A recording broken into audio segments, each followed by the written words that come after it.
Pay close attention. This isn't something you see every day. Hey guys, welcome back, and today I want to talk about the Jada Toys Ultra Street Fighter 2 Final Challengers Dee-Jay. Now I've been waiting for him and Cammy to come in, and they both came in yesterday. So we got Dee-Jay here in the box, and yeah, I mean, looks good, looks really good. So here we have the arcade cabinet, Dee-Jay on the side. Of course, we have the art on the back, promotional pictures of Dee-Jay, some character selection down here. And then we have some more art. This is Dee-Jay here, country of origin. He's from Jamaica. His fighting style is kickboxing. But not only is he just a kickboxer, but he also knows karate as well. So with that being said, let's get Dee-Jay out of this box and let's talk about him. All right, so now here we have Dee-Jay out of the packaging, and yes, he is absolutely just a phenomenal looking figure. Now, I wanted to start him off with the alternate head and one of his alternate hands here, because if I'm not mistaken, back in 1993 when Street Fighter 2 came out, this was one of the taunts that he did, or at the end when you were done fighting, he did one of these poses right here. Now, the cool thing about this was that back in 1993 when these guys came out, not only was he one of the new characters in the selection process, but so wasn't Cammy, so wasn't T-Hawk and Fei Long. Those were the 4 new characters in the game itself. Now, the other thing is that this guy here, he was supposed to have a twin brother. So, which therefore, instead of them, they figured it was redundancy because of the fact that you already had Ken and Ryu with the same type of fighting style, that you were going to have 2 twin brothers that were going to have the same fighting style as well. So they decided to change it up. So Dee-Jay was the one that stayed, and Fei Long was the other brother, and that other brother became Fei Long, I should say. Now, also with this guy here, he was modeled off of Billy Blanks, martial artist from, was it the King of Kickboxing or something like that the movie was called. He was a bad guy in that movie. I don't know if I messed up the name of the movie, just leave it in the comments down below. But yes, he was actually based off of Billy Blanks, so that's actually pretty cool. And if you guys didn't know that, hey, you learned something new today. But anyway, let's take a look at this guy. I mean, he is absolutely crazy looking. Taking a look at his actual head sculpt here, I mean, this alternate head sculpt is amazing. And the fact that that little small M right here on the side of the head that's been buzzed into his hair on both sides, I mean, that's really cool. The fact that this guy, when he first came out, I actually thought he was a capoeira fighter, but he wasn't. He's a kickboxer, and he is also a karate fighter as well. Also, Dee-Jay is named after the nickname of the creator that made him. What was his last name? I think it was like Goodandi or something like that. But anyway, they called him Dee-Jay Goodandi or something like that. Anyway, that was his nickname. I probably mucked that up too, but anyway, that's how Dee-Jay ended up getting his name, and pretty cool. He is also the only character that was actually designed by a U.S. Person from the U.S.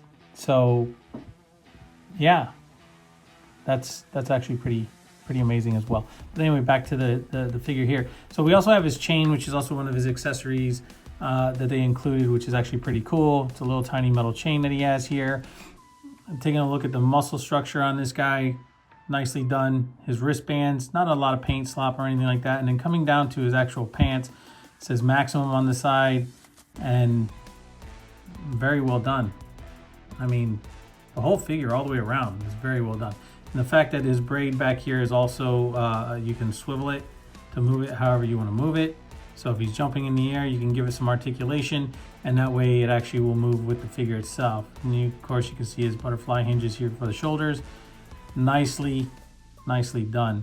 But yeah, I just wanted to start him off with this head sculpt because of the fact that that was one of the actual, I don't want to use the word taunt, but that was one of the things that he did at the end when you were done fighting, or even in the beginning, I think, one of the two. But anyway, yeah. And you know, we all know that Dee-Jay is a music mogul, so here he is. So let's take a look at the other accessories that this guy comes with, and then see how he actually compares to some of his other counterparts. All right, so here now we have that this is the actual head that actually comes on the figure itself in the packaging. And then when I put his thumbs up or him pointing at himself, however you want to do it, that's up to you. I mean, this is one of his also type of poses that he does when he wins or before a fight or whatever the case is. But once again, look at that. Nicely done as far as when it comes to that M in the side of the hair. Actually, his whole haircut all the way around. The buzz cut, everything. They did a really nice job with that. It's actually pretty amazing to see on how they got that lettering in there without it being all mucked up or anything like that. Plus his braid also, his braids do move, they're articulated so they swivel and all that stuff, just like the other one.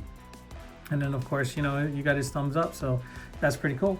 So on to the next. All right, so now I put the fists, that he actually comes with these fists on him in the actual box when you get him.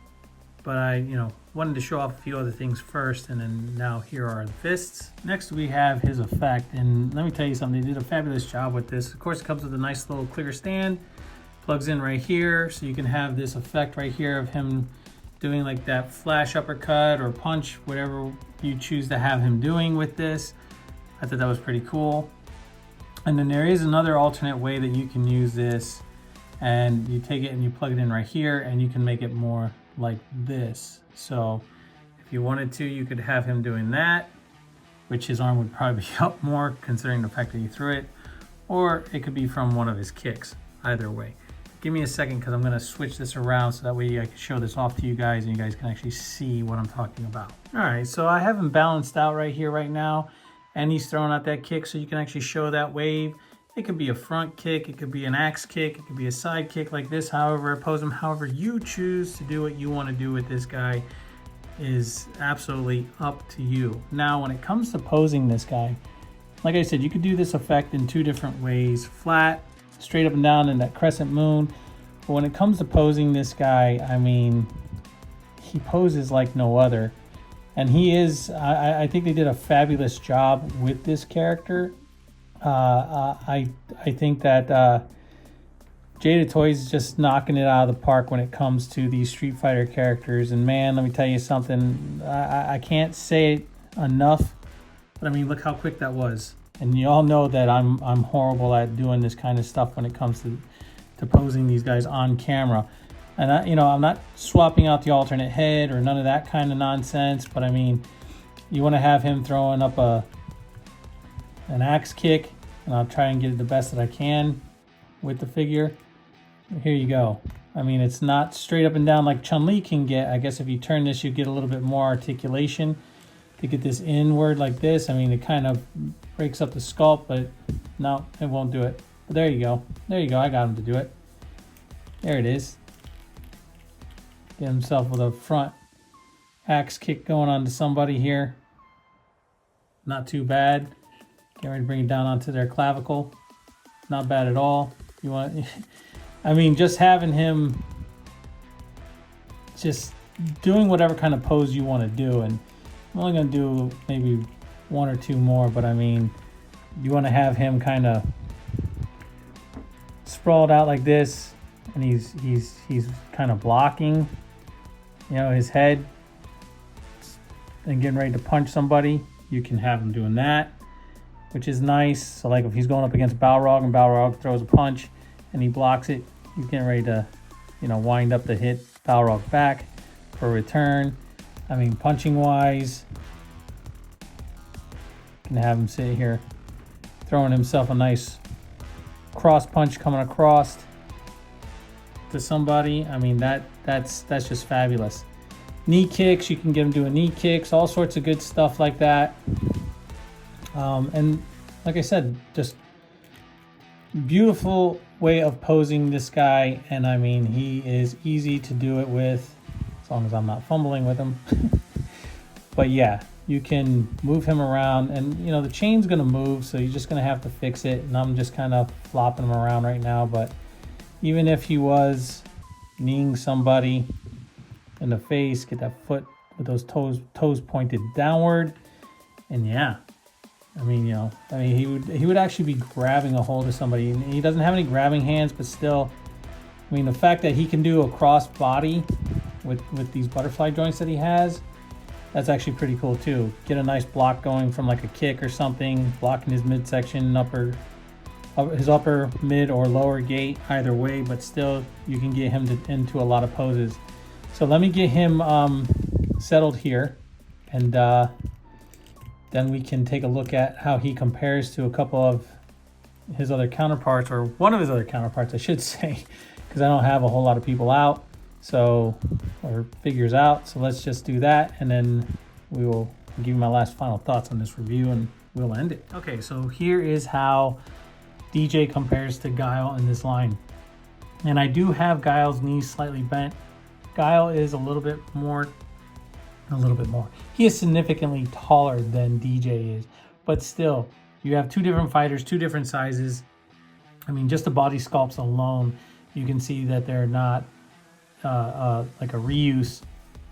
They actually have their own, you know, I mean, Guile's shoulders are definitely way bigger than Dee-Jay's are, and his chest is, and everything else. So yeah, you can see the significant difference in the way these figures were made. All right, so now that you see how he compares to one of the other characters that I had out from this line, you can definitely set these guys up doing however or whatever you want to do. And as you can see, it doesn't matter which head you have on here.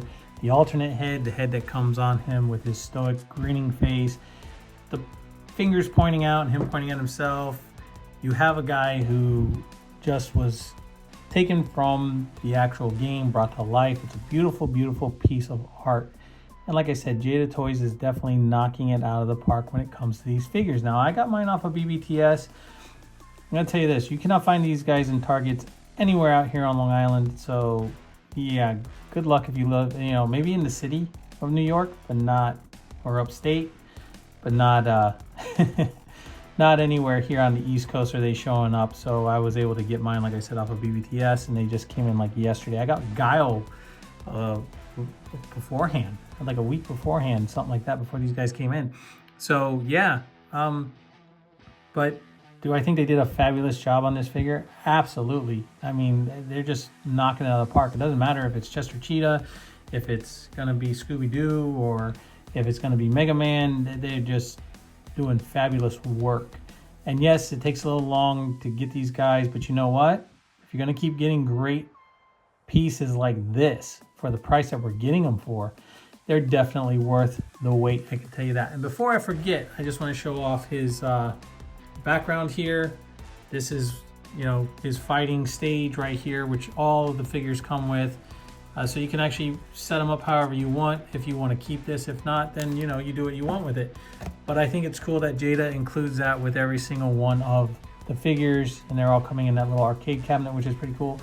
And if they manage to get their hands on anything like Marvel Legends or what do you call it, like the Mortal Kombat line or something like that, if they choose to do that in the future, yeah, I think they're going to knock them out of the park, especially if they keep making things the way they are here.